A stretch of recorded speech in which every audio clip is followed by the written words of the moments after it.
J'ai cru noter dans une séance plénière précédente, quand on évoquait, je ne sais plus quelle délibération, mais que vous vous installiez comme barrage au privé lucratif dans le département du Finistère sur les missions notamment du médico-social. La question demeure. C'est-à-dire que quand, via un appel à projet, de l'argent public, comme on vient de le dire, irrigue un certain nombre de politiques dans les départements, si on a des acteurs associatifs qui souffrent, et c'est le cas en Finistère, on met aussi l'argent public sur des acteurs privés lucratifs qui ont un modèle économique à faire tourner et qui reçoivent aussi cet argent-là. On entretient la forme de concurrence territoriale qui est menée entre le public non lucratif, l'associatif et le privé lucratif. Et donc, je crois que ça aurait pu être l'occasion d'envoyer un message fort, en tout cas, dans cette logique de continuité du barrage contre le privé lucratif que vous avez évoqué dans une séance précédente. On n'a rien contre ces opérateurs. Ils ont un modèle économique. C'est vraiment ça. C'est un modèle économique de la solidarité. Je crois que dans leur modèle économique, ils peuvent intégrer la question des véhicules, alors que l'argent public se fait rare, on l'a évoqué en introduction, on l'évoque dans le débat politique national. La priorité pourrait être donnée, en tout cas, à ceux qui en ont le plus besoin. Et je pense que les acteurs privés lucratifs non habilités à l'aide sociale, et qui sont au nombre de 27 dans la délibération sur les 57 SAD dans le Finistère, ce qui paraît un chiffre très élevé. Et d'ailleurs, je viens de vous adresser un courrier pour avoir la liste de ces 57 services d'aide à domicile, dont les 27 privés lucratifs non habilités à l'aide sociale. Je crois qu'il y aurait pu avoir un signal fort en faveur des associations, comme nous l'appelions, vous comme moi, de nos voeux lors du discours d'introduction. Merci beaucoup. Alors, d'abord, il n'y a pas de barrage contre le secteur privé dans le Finistère. Il y a la volonté de conserver un secteur médico-social, en particulier les EHPAD, fondé sur les établissements publics et associatifs. On en est très fiers de cette spécificité, on veut absolument la conserver. Il n'y a pas de barrage contre le privé. Je pense que vous avez tort d'opposer le public et le privé. D'abord parce qu'ils peuvent tous les deux être utiles pour rendre des missions d'intérêt général. Je pense à l'enseignement privé, je pense au SAD privé, je pense aux résidences intermédiaires. D'une part, et d'autre part parce que derrière, il y a plusieurs centaines, parfois plusieurs milliers de professionnels tout aussi modestes dans le secteur privé que dans le secteur public. Et le département, naturellement, puisque c'est la compétence qui lui est confiée par la loi, se concentre sur les SAD dits habilités à l'aide sociale, donc les SAD associatifs et publics.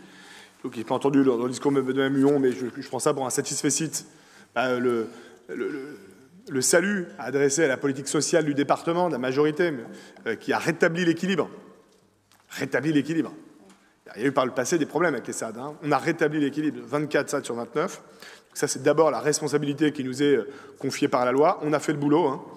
On a quand même, peut-être que tous les collègues l'ont plus en tête, c'est déjà 3 ans d'âge, on a quand même porté le taux horaire auquel sont rémunérés les SAD de 24 € à 33 €, plus 9 €.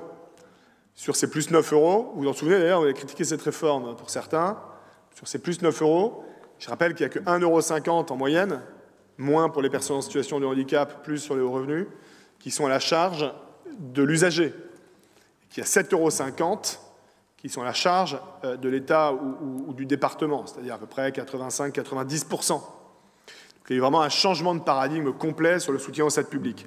Mais dans le même moment, il y a aussi des SAD privés qui ont des activités privées lucratives, et elles s'en débrouillent, garde d'enfants, ménage, etc. Le département n'intervient pas, mais qui rendent des missions de service public.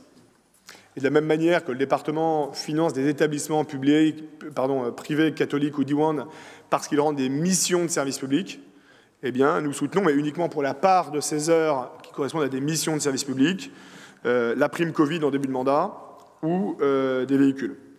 Voilà en tout cas le choix qui est fait par la majorité départementale. Kevin Faure, pour un dernier rebond, puis si ça vous convient, je proposerai de passer au vote.